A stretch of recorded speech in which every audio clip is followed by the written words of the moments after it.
আল্লাহর কাছে হেদায়েত চাইতে হয় বাপ, আল্লাহর কাছে চাইতে হয়, সিরাতে মুস্তাকিম চাইতে হয়। ইহদিনাস সিরাতাল মুস্তাকিম। আল্লাহ বলে বান্দা, আল্লাহর কাছে সঠিক রাস্তা এটা প্রতিদিন চাইতে হয়। এতটা গুরুত্ব কেন দিলেন? ফজরের নামাজ, জোহর, আসর, মাগরিব, এশা, ফরজ নামাজ, সুন্নত নামাজ, নফল নামাজ, তাহাজ্জুদ নামাজ, আউয়াবিদ নামাজ, ইশরাকের নামাজ। আপনি বলেন আরে আল্লাহ আমি প্রথম রাকাতে কইছি তো এটা। আল্লাহ আবার কও, আবার কও, তৃতীয় রাকা আবার কও বেটা, আবার কও, আবার কও, কারণ এটা তোর প্রতিদিন দরকার। ইহদিনাস সিরাতাল মুস্তাকিম। এজন্য আল্লাহ বলে পুরা কোরআন অন্যখান দিয়া, আজকে এদিক দিয়া, কালকে এদিক দিয়া, এই নামাজে এইখান দিয়া, ওই নামাজে ওইখান দিয়া, এই রাকাতে এইখান দিয়া, ওই রাকাতে ওইখান দিয়া বলতে পারো, কিন্তু সিরাতে মুস্তাকিম প্রত্যেক রাকাতে চাইতে থাকো। সকাল, দুপুর, বিকেল, সন্ধ্যা, রাত হরদম চাইতে থাকো। সিরাতে মুস্তাকিম বড় নিয়ামত। হ্যাঁ, সুবহানাল্লাহ। ও আমি এখন এখানে আপনার সূরা ইউনূসের মধ্যে আছে ওয়াল্লাহু ইয়াদউ ইলা দারিস সালাম ওয়া ইয়াহদি মান ইয়াশাউ ইলা সিরাতিম মুস্তাকিম। আল্লাহ বলেন আমি যাকে ইচ্ছে করি তাকেই কেবল আমি সিরাতে মুস্তাকিমের পথ দেখিয়ে থাকি। সিরাতে মুস্তাকিম বড় নিয়ামত বাপ, আল্লাহর কাছে চাইতে হয়। আমাদের প্রিয় নবী সাল্লাল্লাহু আলাইহি ওয়াসাল্লাম যিনি হেদায়েতের রাস্তা চিনাইতেন, যিনি আল্লাহর পথ বলতেন, সেই তিনি পর্যন্ত আল্লাহর কাছে হেদায়েত চাইছেন। আল্লাহুম্মা ইন্নী আসআলুকাল হুদা ওয়াত তুকা ওয়াল আফাফা ওয়াল গিনা। আল্লাহ আমি হেদায়েত চাই, আল্লাহ আমি তাকওয়া চাই, আল্লাহ আমি চরিত্রের পবিত্রতা চাই, আল্লাহ আমি দুনিয়ার প্রতি অমুখাপেক্ষিতা চাই। নবীজি বলছেন, নবীজি বলছেন এটা দোস্ত। আল্লাহ রসুল হেদায়েত চাইতেন। আল্লাহুম্মা আলহিমনি রুশদি ওয়া আইযনি মিন শাররি নাফসি। নবীজি দোয়া করতেন, আল্লাহ এই ব্যাপারে কোনটা সঠিক, এই রাস্তাটা সঠিকটা আপনি আমারে ইলহাম করে আমার দিলে ঢাইলা আমার দেখায় দেন। আইযনি মিন শাররি নাফসি। আল্লাহ আমার নফসের ধোঁকা, নফসের ক্ষতিকর মনের চাহিদার থেকে আমাকে হেফাজত করো। নবীজির দোয়া এগুলো। আল্লাহুম্মা আতি নাফসি তাকওয়াহা ওয়া যাক্কিহা। আল্লাহ আপনি আমার দিলের মধ্যে তাকওয়া দেন, আল্লাহ আপনি আমার দিল বিশুদ্ধ পবিত্র করে দেন। আনতা খায়রু মান যাক্কাহা। আপনিই তো হচ্ছেন সর্বোত্তম পবিত্রতাকারী। আনতা ওয়ালিয়ুহা। আপনি তো হচ্ছেন নফসের মালিক। ওয়া মাওলাহা। আপনি তো হচ্ছেন জিন্দেগীর মাওলা। আপনি ছাড়া তাকওয়া দিবে কে? আপনি ছাড়া হেদায়েত দিবে কে? মাওলা। আল্লাহুম্মা আসলিহ লি শা'নি কুল্লা ওয়া লা তাকিলনি ইলা নাফসি তারফাতা আইন। রাসূলের দোয়া, আল্লাহ আপনি আমার জিন্দেগিটা ঠিক করে দেন, আমার রাত ঠিক করে দেন, আমার দিন ঠিক করে দেন, আমার নামাজ ঠিক করে দেন, আমার ওযু ঠিক করে দেন, আমার হাসি ঠিক করে দেন, আমার কান্না ঠিক করে দেন, আমার দুপুর ঠিক করে দেন, আমার স্ত্রী সন্তানের সাথে সম্পর্ক ঠিক করে দেন, আমার মনিবের সাথে সম্পর্ক ঠিক করে দেন, আমার কবর ঠিক করে দেন, আমার আখিরাত ঠিক করে দেন, আমার বাজার ব্যবসা আয় উপার্জন ঠিক করে দেন। আল্লাহ সব ঠিক করে দেন। আমারে আমার মনের চাহিদার উপরে এক সেকেন্ডের জন্য, এক পলকের জন্য থাকতে দিয়েন না। ওয়ালা তাকিলনি ইলা নাফসি তারফাতা আইন। এক পলকের জন্য, এক পলকের জন্য যেন আমি আমার মন মতো না চলি। আমি যদি আমার মন মতো চলি আমি বরবাদ, আমি যদি আপনার মতো চলি আমি সফল। কতগুলো দোয়া কইলাম, আরো কইতাম। তো রাসূলুল্লাহ সাল্লাল্লাহু আলাইহি ওয়াসাল্লামের দোয়া এগুলো, নবীজি করতেন এগুলো। আল্লাহুম্মা জাআলিল কুরআনা রাবিআ কলবি ওয়া নূরা সাদরি ওয়া জালাআ হুজনি ওয়া যাহাবা হাম্মি। আল্লাহ আপনি কোরআনকে, এই কোরআনকে আমার হৃদয়ের বসন্ত বানিয়ে দেন। বসন্তের ঝিরিঝিরি বাতাস যেভাবে বইতে থাকে, সবসময় মজা, ঠান্ডাও না গরমও না, আমার হৃদয়ে কোরআন যেন এরকম ঝিরঝির করে বইতে থাকে। ও নূর সাদরি। আল্লাহ আমার বুকের আলো কোরআনকে বানিয়ে দেন। ও জালাআ হুজনি। আমার চিন্তা ব্যথার উপশম কোরআনকে বানিয়ে দেন। ও যাহাবা হাম্মি। আমার দুশ্চিন্তা পেরেশানির দূরকারী কোরআনকে বানিয়ে দেন। কোরআন পড়তে পড়তে যেন আমি ঘুমাই, কোরআন পড়তে পড়তে যেন আমি জাগি, আমার দুঃখ সুখের পেরেশানিতে কোরআন পড়ে যেন আমি সান্ত্বনা পাই। আমার শায়েখ আল্লামা মুফতি মুশতাকুন নবী সাহেব বড় মায়া করে বলে, আল্লাহ কোরআনকে আমার গায়ের ওড়না বানায় দেন, আমার গায়ের চাদর বানায় দেন, গায়ের ওড়না বানায় দেন, চাদর বানায় দেন। কি শিখলেন? কোরআন শরীফ পড়তে পারো না রে ভাই। তোমরা যারা কোরআন শরীফ দেখে দেখো করতে, কিতা শিখলা? আসলে কি শিখলা ভাইয়া? কিসের শিক্ষিত হইলেন? কিতা আসলে কিতা? একজন মুসলমান পরিচয়ধারী, আপনার দিলটার মধ্যে এই কথা আসলো না আজ এতটা বছরে যে আমি তো আমার মাওলার কোরআন পড়তে পারি না? ঘটনাটা কি তারে ভাই? আমি যে কি মুসলমান? আরে আমার ইসলাম আমারে এমনি ভুলাই দিল কে রে? আমার আল্লাহ আমারে কেমনি ভুলাই দিল? মা গাররাকা বিরাব্বিকাল কারীম। আল্লাহ বলে আমার মতো দয়ালু মনিব থেকে কে রে তোমারে ভুলাই দিল? কতটি বই তুমি পড়লা ভাইয়া? বাংলা, অঙ্ক, ইংরেজি, পদার্থ, জীববিজ্ঞান, রসায়ন বিজ্ঞান, উচ্চতর গণিত, কিরিং কিরিং প্যাক প্যাক। ফইরা তো থুবাই লাইতে আছে। কত রঙের কত ঢঙ্গের পড়া, কত কিছু। খাট বাইতে নেওয়া লাগবো ফর্মুলিরে, প্রত্যেকের খাট আলাদা। স্কুলে নিতে হবে এটা, এটা নিয়ে হ্যাঁ হুদবো, বিছনা চাদর বাঁচ করবো, এটা মাথাত লইয়া আবার বাইতে এলে। অসাধারণ শিক্ষার প্ল্যান। বলার ঢং কি! শুদ্ধের কারণে দুই একজন দেখছি আমি কর্মকর্তা অতিরিক্ত শুদ্ধভাবে বলতে গিয়ে কইতারেন আইসা দে, আরে হেরাই হাইসা দেয় মিয়া, কই নাই আইসা দে। পাগলামি কথা। এজন্য বাপ আল্লাহর কোরআন থেকে বঞ্চিত করার পর নতুন নতুন আরো এতগুলো বিষয়, জীবন জীবিকা, এরপরে সমাজ স্বাস্থ্য, কি কি কত কিছু তোমার হাতে কলমে হেসে খেলে শিখাবার পরিকল্পনা।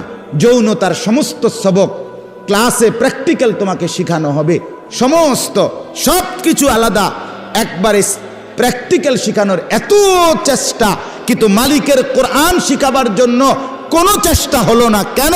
12 বছরে 10 বছরে এর চাইতে বড় মুসলমান পরিচয়ধারীর ব্যর্থতা আর কি হইতে পারে বেটা? এরপরে কি ব্যর্থতা হইতে পারে বলেন? এর চাইতে জিন্দিগির ব্যর্থতার কি হইতে পারে? দোস্ত আমার, ইনসাফের সাথে বলো মিয়া, আমি স্কুলের বিরোধী না, আমি কলেজের বিরোধী না, আমি বাংলা অঙ্ক ইংরেজির মোটেই বিরোধী না। আমি বাংলা অঙ্ক ইংরেজি পড়ুন ছাত্র, আমি বিজ্ঞান বিভাগের ছাত্র, আমি কুমিল্লা ভিক্টোরিয়া কলেজ থেকে মাস্টার্স পাশ করা ছাত্র। কাজে আমি বিজ্ঞানেরও বিরোধী না, আমি বাংলা অঙ্ক ইংরেজিরও বিরোধী না। আমি সরকারি মাদ্রাসাতেও পড়ছি, কওমি মাদ্রাসাতেও পড়ছি, কলেজেও পড়ছি। রাত্রে এরকম রাত্রে ওয়াজ, সকালবেলা পরীক্ষা ভিক্টোরিয়া কলেজে, ওয়াজের মধ্যে গিয়ে এক রুমে বইয়া বইয়া যতক্ষণ আমার বয়ানের টাইম না হয়েছে বইয়ে বইয়ে পড়ছি। হ্যাঁ হ্যাঁ, আগের বক্তা আইয়া জিগাইছে যে প্রধান বক্তা কেডা এক মাহফিলে একদিন, তা আমি বইয়ে বইয়া ডুইলা ডুইলা পড়তে। আমার না সকালে পরীক্ষা ভিক্টোরিয়া কলেজে, এবারে ওই বেটা দেখাইছে যে ওই হুজুর এই প্রধান বক্তা, এবারে সেদিকে ফিরে যে পরে এবার কয় উনি তো তুমি ডোলে ওনার পরীক্ষা সকালে। আবার আইয়া কইছে হুজুর আপনার এখনো ওয়াজ, চলো চলো ওয়াজ, আবার ওয়াজ, আবার বই, আবার পড়া, এইভাবে দৌড়াইছি মিয়া। একদিন দুই দিন ছিলাম সোনাকান্দা, 11টা বছর ছিলাম। 11 বছরে যে আমার স্যার আছে আমার সাথে, আমার বাউসেলের স্যার, আমার কলিগ, আল্লাহ হায়াতে তাইয়্যিবা দান করেন। তো এজন্য বাপ সোজা হিসাব আমি চেষ্টা করছিলাম। স্যারে জানে আমি এতটা ওয়াজ মাহফিলের ব্যস্ততার ভিতর দিয়েও ফাঁকিবাজি করি নাই, চেষ্টা করছি। আবার ছাত্র পড়া, আমার ছাত্র যারা পুরাতন দেখেন, জিজ্ঞাসা করি, ধোকা দেই নাই কাউকে, প্রতারণা করি নাই। আমার উদ্দেশ্য এটাই বুঝানো আমরা যেন শতভাগ আল্লাহর কোরআনে অভ্যস্ত হই। ভাইয়া কোরআন শরীফ পড়তে পারো না, এই তোমরা যারা ছেলেরা ভাই, তোমাদের কাছে আমার অনুরোধ, আশেপাশে কোনো ইমাম সাহেবের কাছে, কোনো মাদ্রাসার উস্তাদের কাছে, কারো না কারো কাছে যেমনে পারো আল্লাহর কোরআন শেখার চেষ্টা করো। কোরআন জীবন দেখাবে, কোরআন আলো দেখাবে, দুনিয়াটাও ভালো রাখবে, আখিরাতটাও ভালো রাখবে। গতকালকে আমি 22 থেকে 23 বছরের এক তাগড়া জোয়ান ছেলে, একেবারে চাঁদের মতো ফুটফুটে সন্তান, এই ছেলের জানাজা পড়ছি জোহরের পরে। গতকাল ছেলেটা কুমিল্লা ক্যান্টনমেন্ট বায়ুস্ট একটা ইউনিভার্সিটি আছে কুমিল্লা ক্যান্টনমেন্টে, এইখানে পড়তো ছেলেটা।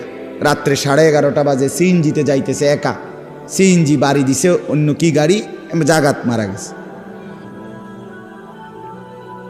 তো 22-23 বছরের এই তাগড়া আমার বাসার সামনে জানাজা, জোহরের পরে আমি জানাজা পরে আমার এত মনে আইছে, চোখের পানি আসছে। আহা, তার 4টা মেয়ের পরে বেচারার এই ছেলেটা, ওই বাটা, এই জানাজার মধ্যে উনি ছেলের বাবাটা একটা শব্দ মুখ দিয়া বলে না, উনি কোনো কথাই কয় নাই, মানে কথা কইতে আর বেটারে কি কবে বেটা, কোনো কথা নাই বেচারা। মানে সে তো এতটুকু কয় যে আমার ফোলাগারে মাফ করে দিয়ে, এইটাও কইতে পারতেছে না উনি, পাথর হয়ে গেছে বেচারা। হ্যাঁ, চাঁদের মতো সুন্দর ছেলেটা। তো আমি বললাম যে হায়, গতকালকের আগের দিনও সে তো ঘরে লেফ কম্বলের নিচে ঘুমাইছিল, আজ কবরে আজকের রাত তারে লেফ দিয়ে দিবে কি? আজকেও তো ঠান্ডা আছে, হ্যাঁ আজও তো শীত আছে, আজ তাকে কবরে লেপ দিবে কে, কম্বল দিবে কে বাপ?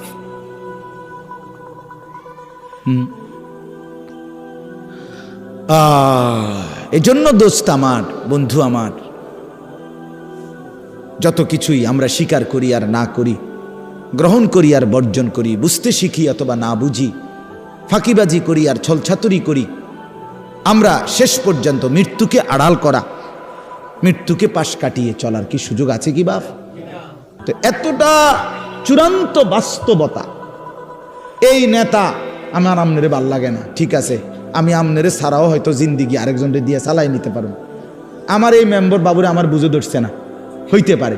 এই চেয়ারম্যান আমার ভাল লাগছে না, হইতে পারে, আমি তারে সমর্থন করি না, এটা হতে পারে বাপ। আমি আমনের থেকে পাশ কাটাইয়া চলে গেলাম, আমনে আমার থেকে পাশ কাটাইয়া 900 করে চলে গেল, কিন্তু মৃত্যু থেকে আড়াল করার নিজেকে সুযোগ আছে তো? শেষ পর্যন্ত কোনো সুযোগ আছে কি? তাহলে যেটা চিরবাস্তবতা, যেটা চিরন্তন সত্য, অমোঘ সত্য, অকাট্য সত্য, চোখে দেখা একবার না দুইবার না শতবার যেই মৃত্যু আমি দেখলাম মানুষের, এত কবর এত লাশ দেখলাম, সেটা ভুলে যাওয়া কেন বন্ধু? আরে ভাইয়া কেমনে বললে বুঝতাম? কিভাবে বললে বুঝতাম? একজন বড় আলেম ছিলেন, বুজুর্গ ছিলেন, আল্লামা ইবনুল জৌজি রহমতুল্লাহ আলাই। ওনার এক কিতাবে আমি পড়ছি, জাম্মুল হাওয়া, আরবি কিতাব, ওইখানে ভূমিকাতে আছে, উনি বলছে, হে আল্লাহর বান্দা, তোমাকে বুঝাইতে গিয়ে আমি পাহাড় থেকে নামতে নামতে মাটির নিচে নাইমা, অর্থাৎ তোমাকে বুঝাইবার জন্য আমি আমার সবটুকু চেষ্টা ব্যয় করছি। শুধু জ্ঞান গর্ভ পণ্ডিতি কথা, শুধু গভীর বিচক্ষণতা, অনেক সূক্ষ্মাতি সূক্ষ্ম তথ্য, এটা যদি আমি পেশ করতাম, অনেক গবেষণা, তাহলে এটা হয়তো এক ধরনের জিন্দিগি। কিন্তু আমি ব্যক্তিগতভাবে এটা চাই না। আমি চাই আমার এই উপস্থিত শ্রোতা, আমি দূরের কাউকে ধাক্কাও দেই না, অনির্দিষ্ট কাউকে খোঁচাও দেই না, আমার এই নজরের শ্রোতাগুলোকে, এরা 50 জন হোক আর 500 হোক, আমার চোখের সামনের এই নওজোয়ান বাবা ভাই, এদের কলিজার মধ্যে একটু হইলেও বিবেক নড়ানো, এর জন্য এক কথাকে যদি 10 বার না 100 বারও বলতে হয়, আমি বলতে চেষ্টা করি। এটা আমার একটা ফিকির, আমার ফিকির এটা। অতএব আজকেও এটাই বললাম, আমি, আপনারা আমার আপনজন, আপনারা আমার পরিচিত মানুষ, আমার অহরহ আসা যাওয়া আপনাদের কাছেই। আমি অনুরোধ করছি আপনাদের কাছে, আল্লাহর কোরআন আপনারা পড়েন, বাবারাও শিখেন, ছেলে যুবক ভাই তোমরাও সবাই একসাথে। নিজের কলেজ ইউনিভার্সিটির জিন্দিগি চেঞ্জ করা যাবে না, এটা আমরা বুঝি, আমরা বলিও না, কিন্তু আল্লাহর কোরআনকে ছেড়ে দেওয়া কেন? আল্লাহর কোরআন কেন ছেড়ে দেওয়া? এই জন্য আমরা প্রত্যেকে ইনশাআল্লাহ কয়েকটা কথা বলছি। 1 নম্বর বলছি আমি যে সর্বাবস্থায় আল্লাহ তাআলার জিকির জবানে কি রাখা, চালু রাখা। আর এখন বললাম কোরআনুল করিম তেলাওয়াত করা, কোরআনুল করিম তেলাওয়াত করা। এই কোরআন অনেক শানদার, অনেক মজাদার। এই কোরআনুল করিমের মধ্যে আল্লাহ তাআলা পুরাটা কোরআনে আল্লাহ নিজের পরিচয়, আল্লাহর কুদরত, আল্লাহর সৃষ্টির মধ্যে ফিকির করার জন্য ভাবনা চিন্তা করার জন্য কতভাবে যে তুলে ধরছেন নিজের আল্লাহ তাআলা পরিচয়। আল্লাহ একবার বলছে, বান্দা গাছের দিকে দেখো, একটু ভেবে দেখো, সেখানে আমাকে খুঁজে পাবে। মাছের দিকে দেখো, একটু ভেবে দেখো, আমাকে খুঁজে পাইবে। আসমানের দিকে দেখো, একটু ভাবে দেখো, আমাকে পাইবে। জমিনের দিকে দেখো, একটু ভেবে দেখো, আমাকে পাইবা। তোমার বাড়ির দুয়ারে যে গাভীটা দুধ দেয়, ওটার দিকে তাকায় দেখো, আমাকে খুঁজে পাইবা। ওই যে গাছের উপরে বাড়ির বিল্ডিংয়ের এক পাশে মৌমাছির যেই চাক, যেখান থেকে মধু আসে, সেটার দিকে একটু দেখো, আমাকে খুঁজে পাইবা। তুমি গাছের ফল, আঙ্গুর, ফল ফলাদি, এগুলোর মধ্যে একটু দেখো, আমাকে খুঁজে পাইবা। যেদার দেখতা হো তু হি তু, যেদিকেই দেখো তু হি তু। হাজার মে সাজার মে তেরে রঙ্গ বু হে। পাথরেও মাওলা তোমাকেই দেখি, গাছেও মাওলা তোমাকেই দেখি। जिधर देखता हो, जिधर देखता हो, যেদিকেই দেখি তু হি তু, তু হি তু। আপনি আপনি আপনি আপনি, আল্লাহ আপনাকেই দেখা যায়। ওয়াফি আনফুসিকুম আফালা তুবসিরুন। আল্লাহ রাব্বুল আলামিন বলে, বান্দা তোমার নিজের মাঝে দেখো, দেখো তো আমাকে দেখতে পাও কিনা। রব্বুল আলামিন বলে, একটা ছোট্ট বৃদ্ধাঙ্গুল, এটা এই কদ্দুর মাত্র বৃদ্ধাঙ্গুল, কিন্তু এতটুকু জায়গার মধ্যে আমি রব্বুল আলামিন 800 কোটি মানুষের ভিতরে রেখা ফিঙ্গার আলাদা আলাদা বানাইছি। 800 কোটি ফিঙ্গার আলাদা আলাদা। 800 কোটি মানুষ যদি বৃদ্ধাঙ্গুলির ছাপ দেয় আলাদা আলাদা, আলাদা রেখা কেমনে করলাম? আল্লাহ বলেন, এখন শুধু করেছি বান্দা না, আমি আল্লাহ ওয়াদা দিচ্ছি হাসরের ময়দানেও সেই আঙ্গুলের রেখাগুলো কোটি কোটি মানুষের আবার হুবহু ফিরাইয়া আনবো। বালা কাদিরিনা আলা আন নুসাউবিয়া বানানা। বানানা, বানানা অর্থ হলো আঙ্গুলের অগ্রভাগের রেখা। আমি হাসরের ময়দানে কোটি কোটি মানুষের আঙ্গুলের ভেতরের রেখাগুলো পর্যন্ত ফিরায় আন। তুমি কি মনে করছো আমার? এজন্য আল্লাহকে চিনা, আল্লাহর কুদরতকে চিনা বহুতই জীবনের স্বাদ, বহুত বড় পাওয়া। যে জীবন আল্লাহকে চিনলা না বন্ধু, কতক্ষণ নারী দেখবা ভাইয়া, কতক্ষণ মোবাইলে ছবি দেখো, শুধু শুধু শেষ পর্যন্ত হতাশা ছাড়া আর কিচ্ছু। শেষ পর্যন্ত মোবাইল বন্ধ করে দেওয়া ছাড়া আর কিচ্ছু না। দেখতে দেখতে 3 ঘন্টা দেখার পরেও আফসুসে জমবে, কারণ ধরতেও পারলাম না, ছুঁইতেও পারলাম না, তো কি হইল আর? ফাঁকে দিয়া টাকাগুলোও শেষ, এমবিও শেষ, জীবনও শেষ, যৌবনও শেষ, শরীরের সক্ষমতাও শেষ। আখেরাত তো নাই আগে, আখেরাত তো নাই আগে। আর কি রইল? আর কি পাইলাম আমি? পরের নারী দেখে লাভ কি হলো? পরের বোনকে দেখে কি লাভ হলো? অশ্লীল ছবি দেখে কি লাভ হইল? আল্লাহকে হারিয়ে কি লাভ হল? এই জন্য আমি এই 5টা আয়াত এবার শুনেন, তর্জমা শুনাই, তাইলে কথা শেষ। 5টা আয়াত পড়ছি এখানে। এই 5টা আয়াতে আল্লাহ তাআলা তার অনেকগুলো কুদরত বলছে। আল্লাহর কুদরত। বান্দা তুমি, আল্লাহ বলে, বান্দা তুমি আমারে কুদরত চিনো, দেখো চিনুনি, বুঝেনি, আমারে মহব্বত লাগেনি, কুদরত চাও। আমি একটু কই বান্দা তোমারে, আমার কথাটা কুদুর বলি, তুমি দেখো, একটু ভাইবা দেখো আমি আল্লাহর প্রতি তোমার মহব্বত জাগেনি, তুমি বুঝো কিনা দেখো। 5টা আয়াত, 14 নম্বর পারা, 16 নম্বর সূরা। সূরাটার নাম সূরায়ে নাহাল। এই সূরার 66, 67, 68, 69, 70 কয়টা হইল? 5টা আয়াত। আল্লাহ বলেন, আল্লাহর কুদরত চিনাচ্ছে আল্লাহ, এই আল্লাহর কুদরত দেখাইতেছে। ওয়া ইন্না লাকুম ফিল আনআমি লাইবরা। 1 নাম্বার আল্লাহ বলেন, তোমাদের জন্য চতুষ্পদ জন্তু, তাফসীরের মধ্যে লিখছে গাভী, তোমাদের গাভী যেটা চতুষ্পদ জন্তু, এর মধ্যে রয়েছে লাইবরা, অবশ্যই উপদেশ। আমাকে চিনার শ্রেষ্ঠতম উপদেশ। কেমনে উপদেশ? গাভীর মধ্যে কি আছে উপদেশ? আল্লাহ বলে, শোনো তাইলে, নুসকিকুম মিম্মা ফি বুতুনিহি, মিন বাইনি ফারসিন ওয়া দামিল লাবানান খালিসা। আমি আল্লাহ তাআলা প্রতিদিন নিয়মিত এই গাভীর পেট থেকে তোমাদেরকে পান করাচ্ছি। কিসের মাঝে? মিন বাইনি ফারসিন ওয়া দামিন, একদিকে রক্ত আরেক দিকে গোবর। গোবরটাও নাপাক, রক্তটাও নাপাক। রক্তের রং ভিন্ন, গোবরের রং ভিন্ন। গাভীর গায়ের রং ভিন্ন। গাভীর রং কালো, রক্তের রং লাল, গোবরের রং ভিন্ন কালার।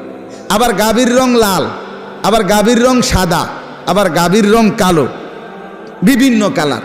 তো আল্লাহ বলেন এই গোবরও নাপাক, এই রক্তও নাপাক। রক্ত লাগলে নাপাক হয়ে যাবে, গোবর লাগলে নাপাক হয়ে যাবে। রক্ত এবং গোবরের মাঝখান থেকে প্রতিদিন আমি আল্লাহ তাআলা সাদা পবিত্র দুধ তোমাদেরকে পান করাচ্ছি। লাবানান খালিসা, খালিসা মানে বিশুদ্ধ দুধ, পবিত্র দুধ, পবিত্র। এক ফোঁটা রক্ত মিশলে নাপাক, এক ফোঁটা গোবর মিশলে। অথচ আপনি যেই কোনো চিকিৎসা বিজ্ঞানের গবেষকদের কথা এটা, যে গাভী যা খায় তা পাকস্থলিতে জমা হয়। পাকস্থলিতে জমা হওয়ার পরে আল্লাহর কুদরতের ভিতরে তিনটা অংশ হয়। একবারে নিচে গোবরটা চলে যায়, একবারে উপরে রক্ত হয়, আর মাঝখান দিয়া দুধ হয়। আলাদা কোনো বাউন্ডারিও নাই, সাইড ওয়ালও নাই, টিনের বেড়াও নাই, মাটির বেড়াও নাই। এরপরে যে আপনার কি কয় প্লাস্টিকের বোর্ডও নাই, কিচ্ছু নাই। নিচেরটা হইল গোবর, উপরেরটা হইল রক্ত, মাঝখানেরটা হইল দুধ। নিচেরটাও নাপাক, উপরেরটাও নাপাক। দুইটা নাপাকের মাঝখানে থাইকা এটা 1 সেকেন্ডের জন্য পাকটা নাপাক হয় না। আল্লাহ বলে ঠিক টাইম মতে আমি আল্লাহ মাঝের দুধ স্তনে পৌঁছায় দেই, রক্ত সারা দেহে পৌঁছায় দেই, গোবর তার বের হওয়ার রাস্তায় পৌঁছায় দেই। নুসকিকুম মিম্মা ফি বুতুনিহি মিন বাইনি ফারসিন ওয়া দামিন। বাইনে ফারসিন ওয়া দামিন, গোবর এবং রক্তের মাঝখানে। তার মানে নিচে গোবর, উপরে রক্ত, মাঝখানে কি? লাবানান খালিসা সাইগাল লিশারিবিন। রব্বুল আলামিন বলে সেই দুধ কেমন? আল্লাহ বলেন একে তো বললাম বিশুদ্ধ পবিত্র খাঁটি দুধ, আবার বললাম সাইগাল লিশারিবিন। এই পৃথিবীতে যত পানকারী যত কিছু পান করে তার মধ্যে সর্বশ্রেষ্ঠ, সর্বোৎকৃষ্ট, সবচেয়ে উত্তম পানীয় হলো এই দুধ। সাইগাল লিশারিবিন অর্থ হলো পানকারীদের জন্য সবচেয়ে উপাদেয়, সবচেয়ে উৎকৃষ্ট, সবচেয়ে উত্তম। একটা মজার কথা কই, শুনবেন নি? হ্যাঁ শুনবেন? আগেরগুলো মজা ছিল না? মাশাআল্লাহ, মালিকের সব কথা সুন্দর, মালিকের সব কথা সুন্দর।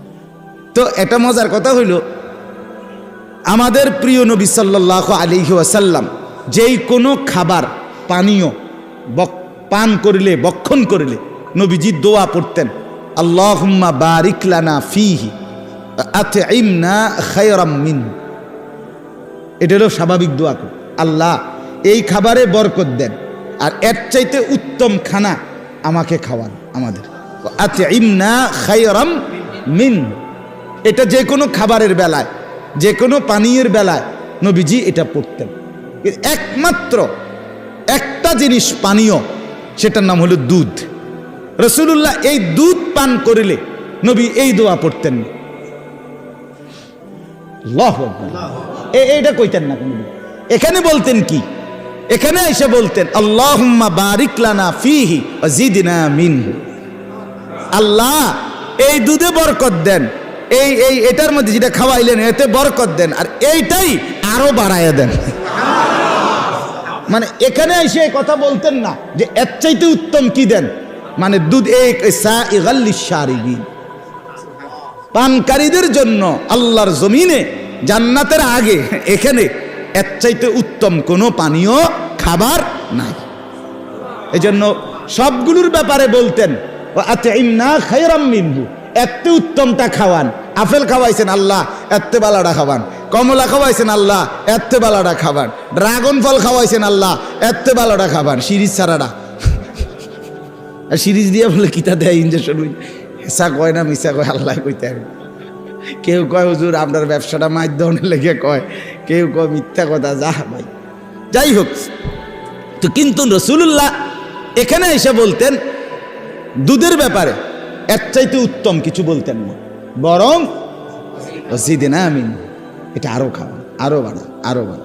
আরেকটা মজার কথা কই, আরো একটা মজার কথা আছে, সেটা হইল যে ব্যক্তি স্বপ্নে দেখে সে দুধ পান করছে, আল্লাহ তাআলা তাকে কোরআন সুন্নাহর ইলম দান করে। এটা স্বপ্নের কাজ।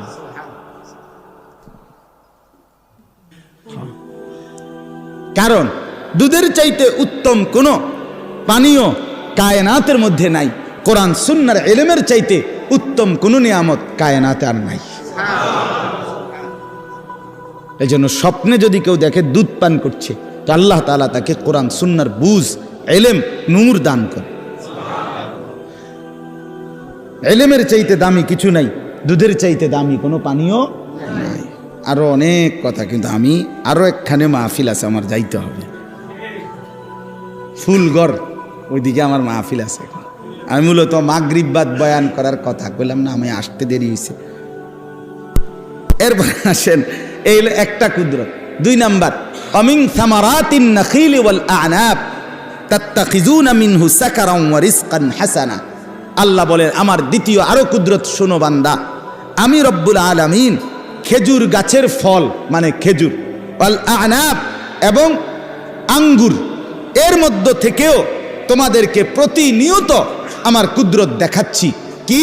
তাত্তাখিজুনা মিনহু সাকারান ওয়া রিজকান হাসানা। এই খেজুর এবং আঙ্গুরের মাধ্যমে তোমাদের শরীরের মধ্যে উপাদেয় যেই নেশা, অর্থাৎ যেটার দ্বারা তোমার শরীরে স্বতঃস্ফূর্ততা আসবে, বীরত্ব আসবে, হিম্মত আসবে, সাহসিকতা আসবে, কর্মের উদ্দীপনা আসবে, সেটা আমি এই খেজুর এবং আঙ্গুরের মাধ্যমে তৈরি করে থাকি। আবার ওয়ারিসকান হাসানা, শুধু শক্তিমত্তা না, বরং এটা রিজিক হিসাবেও সর্বোত্তম উত্তম একটা রিজিক। খেজুর অসাধারণ, আঙ্গুর অসাধারণ। ইন্না ফি যালিকা লাআয়াতাল লিকাউমিন ইয়াকিলুন।